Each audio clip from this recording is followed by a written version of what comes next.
Okay, so starting with while loop. In this, the condition is checked first, and if the condition is true, only then the statement is executed. So as you see, while loop is always, see first of all looping हम क्यों use करते हैं? Loop का मतलब है something which is never ending.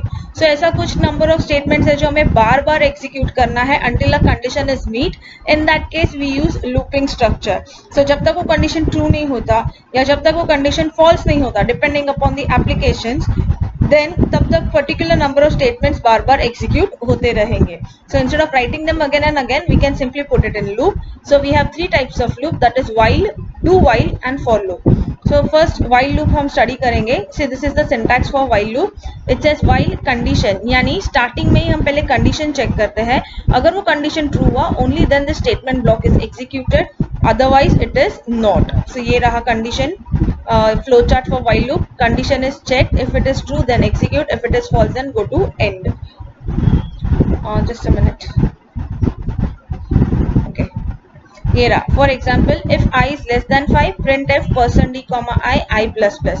तो अगर हमने अभी यहाँ पे I का वैल्यू 1 लिया, then this condition is true and it will be executing this block. अगर हमने यहाँ पे I का वैल्यू 10 लिया, तो ये 10 लेस देन 5 कंडीशन गलत हो जाएगा यहाँ पे फर्स्ट लाइन में. So in short यहाँ पे क्या होगा? This block will not be executed at all. Then we study do while loop. Now while loop and do while loop में फर्क क्या है? See, a do while is similar to while except that a do while loop is executed at least once. अभी इसका मतलब क्या हुआ? See syntax. उसपे क्या था ऊपर? While, condition and statement. यहाँ पे कैसे है? Do, statement block, while, condition. यानी in this case we are checking the condition at the end. तो क्योंकि हम condition end में check कर रहे हैं, because of that this loop will be executed at least one, no matter कि वो condition match हो रहा है या नहीं. Irrespective of whether this condition is true or false, this loop is executed at least once. क्यों? क्योंकि यहाँ पे condition हम last में check कर रहे हैं, whereas in while loop हमने जो conditions थी वो, sorry for this, ये रहा, हमने जो condition थी वो पहले check की थी. Now because while loop में condition पहले check करते हैं, इसीलिए उसे बोलते हैं entry control loop, and because do while में we check the condition at the end, hence we call it as exit controlled loop. So see over here, this is the flow chart. Start statement S. क्यों ऐसे है? क्योंकि do while है तो पहले एक block of statement पहले execute होगा, उसके बाद condition check होगा.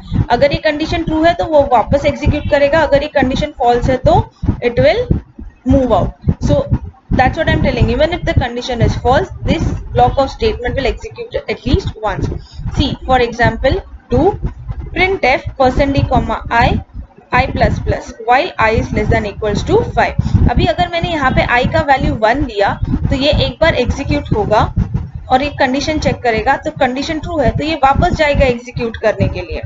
बट अगर मैंने I का वैल्यू यहाँ पे 10 लिया over here in this case, then what will happen? See for example, let me take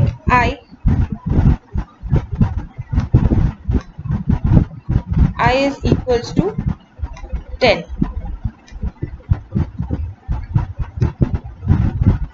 okay, so here condition क्या चेक होगा? 10 लेस देन 5. कंडीशन गलत है, लेकिन ये जो कंडीशन यहाँ पे चेक हो रहा है, that condition is checked in the end. जब मैं लिखती हूँ i इज इक्वल टू 10, तो वो पहले इसके बाद सीधा वो यहाँ पे आता है इस लाइन पे.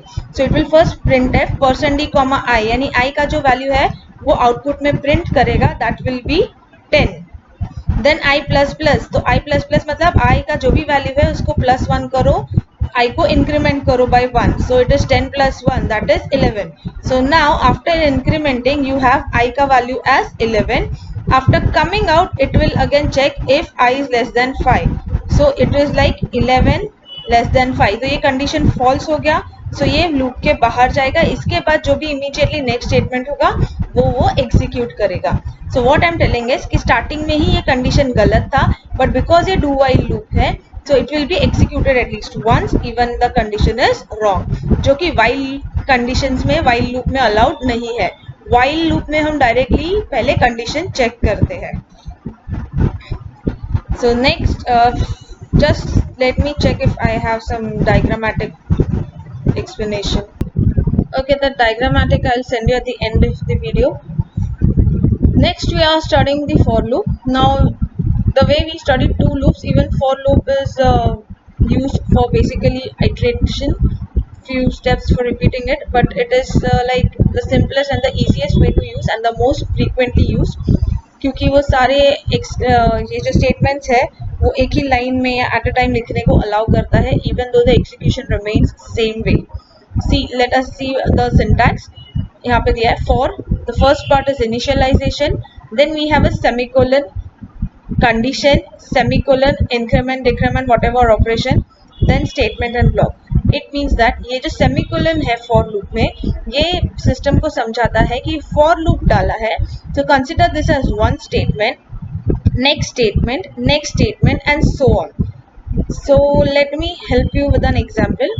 See, it is like for I is equals to 1, semicolon, I is less than 5, semicolon, I plus plus. Then it says printf %d comma I. तो अभी ये लूप एग्जीक्यूट कैसे होगा? ये सिंपल सा एक लॉजिक लिया जहाँ पे मुझे 1 to 5 या 1 to 4 नंबर्स प्रिंट करने हैं. तो मैंने i का वैल्यू 1 लिया है, तो जब भी ये सिस्टम फॉर लूप में आएगा तो सबसे पहले वो ये चीज इनिशियलाइज करेगा कि i का वैल्यू इज 1. उसके बाद क्योंकि सेमीकोलन है यहाँ पे, सो हाँ, now because we have semicolon over here, it considers this as the next statement. So पहले क्या होता था, हम i equals to 1 लिखते थे, फिर while then condition, फिर उसके बाद नीचे i plus plus लिखते थे. तो instead of using so many lines, I have written this in one line. But if you will watch it carefully, execution is same. तो i को हमने initialize किया, statement खत्म हो गया क्योंकि semicolon है, and C में जब भी statement end करना होता है, we end it with a semicolon. Then we come to next thing, that is I less than 5. So over here in this case what is happening,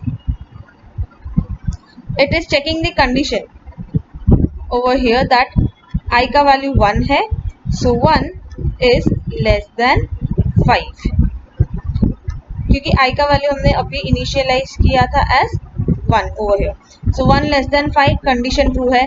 तो जब जब condition true होगा, every time the condition is true, it will directly jump from here to here.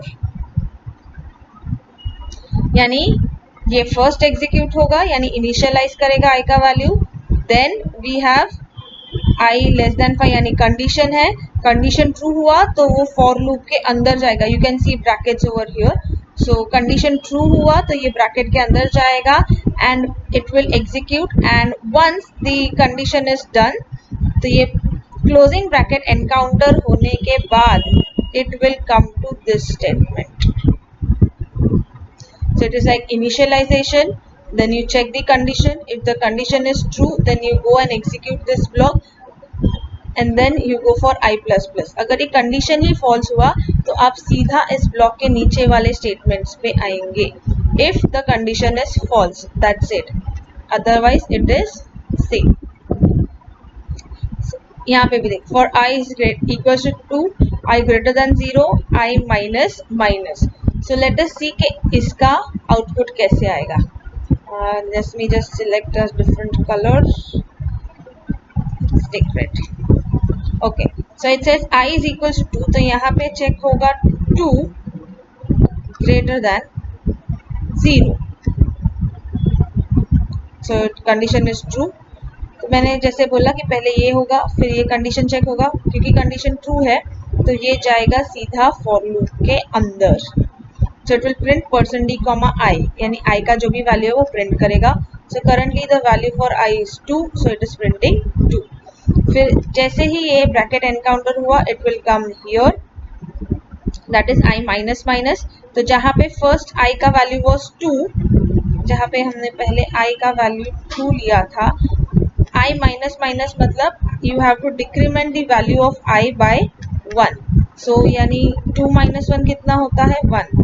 So the new value for i is 1. So again you check over here. So now when you check over here, what you will be checking is, because we have changed i का value, since we have changed i का value to 1, क्योंकि i minus minus हो गया, उसके बाद वो वापस